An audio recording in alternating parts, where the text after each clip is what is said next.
Hello everybody, this is the Pouncy Channel, and today I'm doing a review of Star Wars Rebels, Season 4, Episode 3 and 4, the two-part episodes, and my thoughts and my things about it.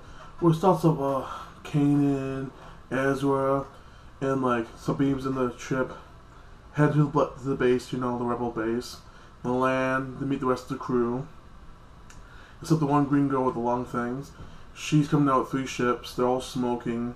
She comes down, makes it like that, talks to them, she's like, we got bad intel like that, and that's how we got attacked so easily and almost destroyed. But thank God we were so skillful and we were able to defeat them and move on. So they have a big meeting inside the base. Grand Admiral Muffin, like that, is talking to the other attendants, and they're like, we got into all this satellite, like that. It's intercepted all our ships, we need to take the satellite out. And like, so when you get to Interval, from the guy from World War I forgot his name.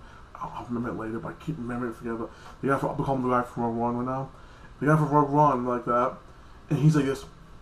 Well, we can't use his intel. He's an evil man. He tortures his prisoners. He blows up in his civilians. I'm like, God's sake, dude.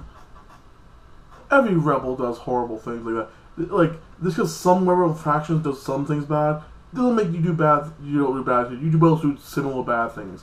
It's like comparing ISIS to Al-Qaeda, like that. They both are pretty douchebags. I'm like, okay, let's go past this. They decided to go on a mission to go, you know, check it out, the satellite. So you see Ezra, Sabine, and the little robot, and a little shuttle, and you see freaking Kanan and his girl in the main ship. Okay, well they have jetpacks off. They jump off the ship like the jetpacks, land perfectly on the satellite. Stack flicking planting like bombs around. Well, like the android messed up a little bit, so the ship went like this a little bit, turned like that, and it was a Star Destroyer caught them like that. So like that's what they dumbass waved at them a little bit. So it was a big battle. The guy from World War I shows up. Well, before that he shows up, let's talk about this part. Sabine calls for backup for immediate lift off. So basically, they come down. The Star Destroyers, I guess, send out the TIE fighters. So they fight the TIE fighters like that, and they go in the cloud like this. You know, pretty small them to see their vision shot. Destroys the TIE fighters real fast. Back to Ezra and Sabine. They're still fighting the stormtroopers, beating them up, blowing up the things, and then you see the World War I guy.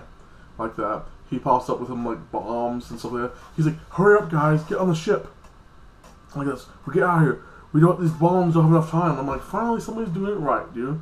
You know, you have to blow up shit like this. So he has all these bombs, threw them the thing, and then Ezra, Sabine, and the robot all their ship, they fly off into space. The big satellite blows up. Basically, hundreds of people probably died. Because you see the stormtroopers like see the bomb and you see them blowing up, but you see the pieces moving, but you knew what happened basically. And then the stormtrooper blows up like that, and they're thinking, Kanan's girl like, we're not supposed to do that. What the hell? There were innocent people in that station. And you see the guy from World War I's like, who cares? This is the war. Okay, we do have to do anything we can to win the war. Oh, my bad. Early in the episode, he did a hologram to talk to the people from base like that, and he's like, what's wrong? He's talking Grand Admiral Muffin like that. I butchered her name, but my bad.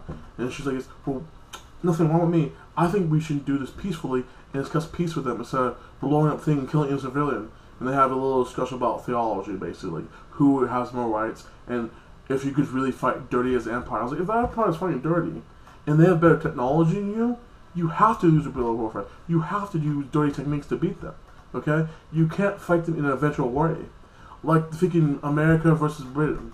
We didn't fight them in an eventual war, but we did guerrilla warfare. So I was more on his side about this, but some of the things he did in this episode, next episode, was kind of bitchy. So this episode ends off Ezra and Sabine and the guy from World War I heading out to check out this one station because he's trying to find where all these like chills and Turians are going to, because all these weapons like that, and what kind of new weapon the Empire is building. So that's episode 3 basically. Short, but hey, you know. So episode 4, the second part, they land at the station, okay? Well, not on the ship, but on the ship, a cargo ship. They went on the cargoes like that, and they goes in the ship, and they find these scientists like that were taken from the planets. Then they know about energy and batteries and putting Kyber crystals like that. And like they're like, and Ezra's like, we have to save these people. These people are basically slave work. And then you see the guy from World like, who cares with them? That's not part of the mission. The mission is to find out what they're doing with these weapons things here and what they're trying to make like that, the ultimate plan. And Ezra's like, you can't be doing this. We have to save these people. Hey, you help these guys, do this. So they feed them up. They kill both of the stormtroopers like that. And then they went in this rum room. And Ezra's keep hearing this sound. He's like, what's that sound? And they finally open it, you know. And like thinking they go in the room, and then there are Death Troopers there, like that.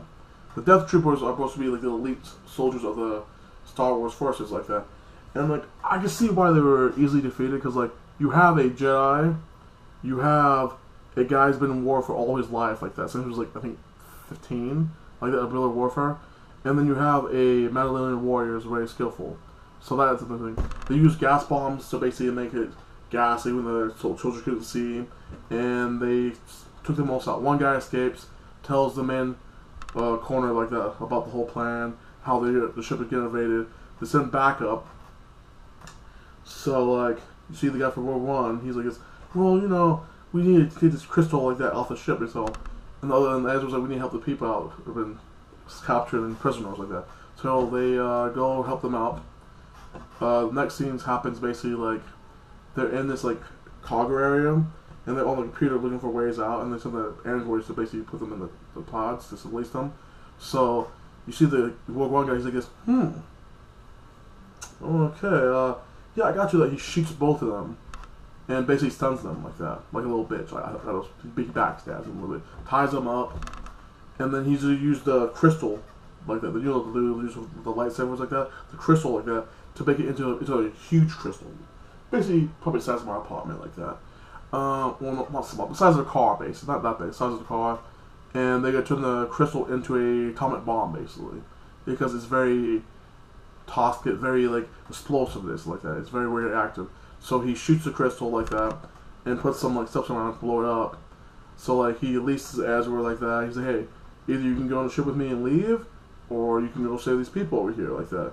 Your choice, but I'm bouncing like that. He's like, and Ezra's like, how dare you do this? How dare you leave these innocent people to die? And he's like, hey, it's war, you know. You have to do what you do. Like, these people are worthless like that. Like, we have to do anything necessary to destroy the Empire. And I'm like, in a way, he's speaking the truth because it is war and you have to make sacrifices like that. But overall, them scientists are very helpful for the cause like that. They can help you create better technology, and like, they're just innocent people, so I would still save them like that. I mean, some of his contacts about hitting back and being more aggressive like that, and like making your prisoners talk, I was like, okay, that's, I understand, I agree with that. But training your teammates, backstabbing them, freaking killing innocent people like that, like something. I'm like, no, like some of your techniques are okay, some are like not really questionable, but the whole rebel resistance, the Empire is where it really is the good guy. The whole thing, if you think about it, you know, they're about justice. They're about freaking maintaining order. The rebels about like anarchists, but that's other point. The Rogue One guy is eventually able to escape the base, like that. He goes off. Ezra finds the last shuttle like that, and saves the prisoner like this, and he was able to leave like this. And then the ships blew up, and the ship is barely out of the range, and they use the shields. The shield basically went out after the explosion.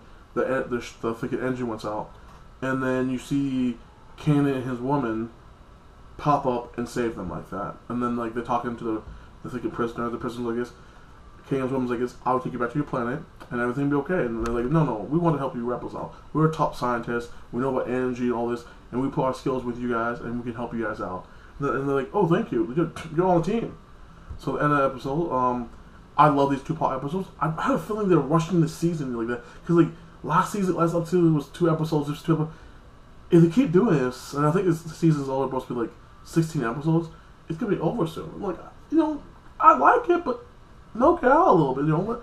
let one episode a week, because I want longer, because this is the last season, and like I kind of wanted it to last longer, but it had because of canon. But tell me how you thought of the episode.